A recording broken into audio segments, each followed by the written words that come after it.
G'day and welcome to a Tuesday Tech Tidbit.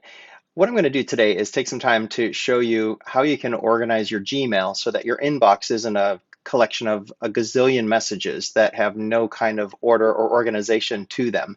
We're going to actually start by looking at my Gmail here, and this is my inbox. It doesn't have a whole lot in there. I like to treat my inbox as a to-do list. So anything that's in there requires some kind of an action from me. Once I've done that, then I want to get rid of it so that I'm no longer looking at it in my inbox. And I have a few different methods that I'm going to show you that help, at least in my case, keeps me organized, and I'll recommend them to you if you want to give them a try yourself. So looking at my inbox, I've got a couple of emails that I sent here from my student account. So I'm going to open one of them up. And one method that I discourage you doing to organize your inbox so you don't have many messages in your inbox is not to delete them. You don't want to delete your messages because then after so many days they actually disappear forever and you can never find them again. And you never know if you're going to want to look up that message again. It's happened to me before where I've deleted a message and regretted it later. So instead of hitting delete, you can get it out of your inbox by instead pressing this one. Looks like a little box with or a folder with an arrow in it, and it's called archive. When I press archive, look what happens. It is no longer in my inbox, but it is still searchable. I can still look up that email. I can go into the search function, and I think I called it archive me. Let me see if yeah, here it is, archive me. So it is still there. It still exists in Gmail. It's just not in the inbox anymore. I'm going to go back to the inbox now, and I'm going to show you another thing that I use a lot. If you notice here, a lot of my messages have labels on them. And these labels are things that I've set up. And you can see over here, I've got a whole bunch of labels, and they're just listed alphabetically, and I can scroll through them. And at any given point, I can just jump to someone and open it up and look at those messages that are labeled that way. So here's how I do that. I'm going to open up an email. And this one's called Filter Me. I'll show you filters in a minute, but right now I'm going to show you labeling. So once I open up an email, I can come over to where I go to labels right here. It's this button. And if I click on that, I've got alphabetical list of all my labels, but I can come down here and create a new label. I'll just call it student account. And I'll hit create. So now if you look at it here, it has that new label on it. If I go back to my inbox, you can see that that now has student account label on it.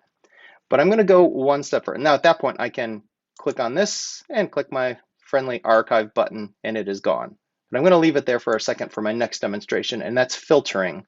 So if I open up that message again, another thing that I can do is have Gmail automatically apply a label to it so that I don't have to, and also do some other actions that might be useful to me, such as if an email comes from a certain recipient, I can have it automatically archive it.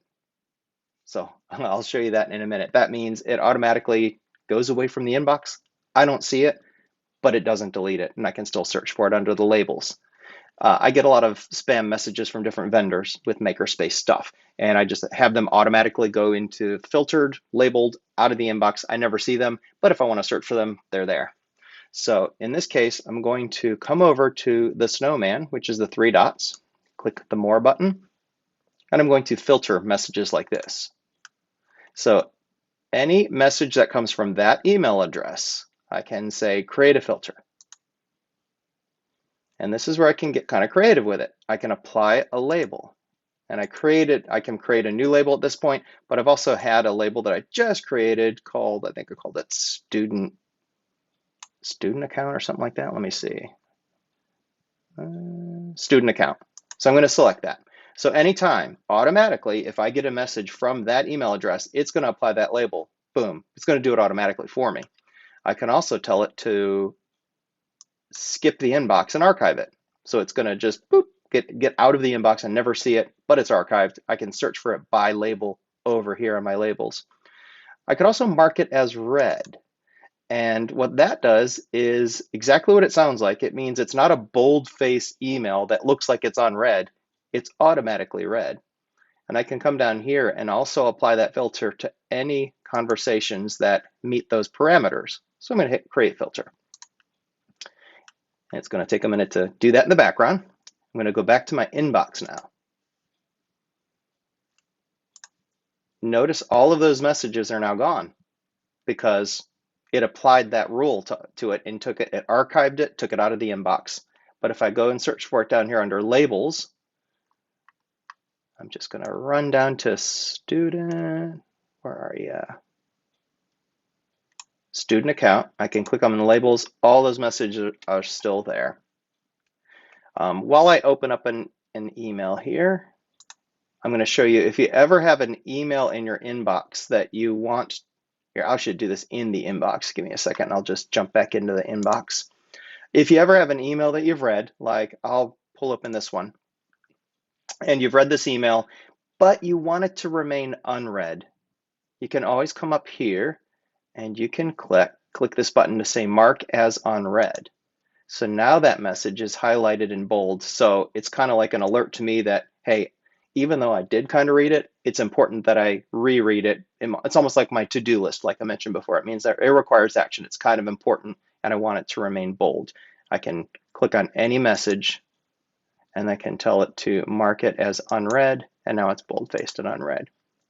So hopefully some of those are some tricks that will help you organize your Gmail inbox so you don't have too many messages, and you can kind of treat it as a to-do list that help you manage the things that you need to respond to, and also to archive the things that no longer need to be part of your inbox anymore. Come and see me if you have any questions.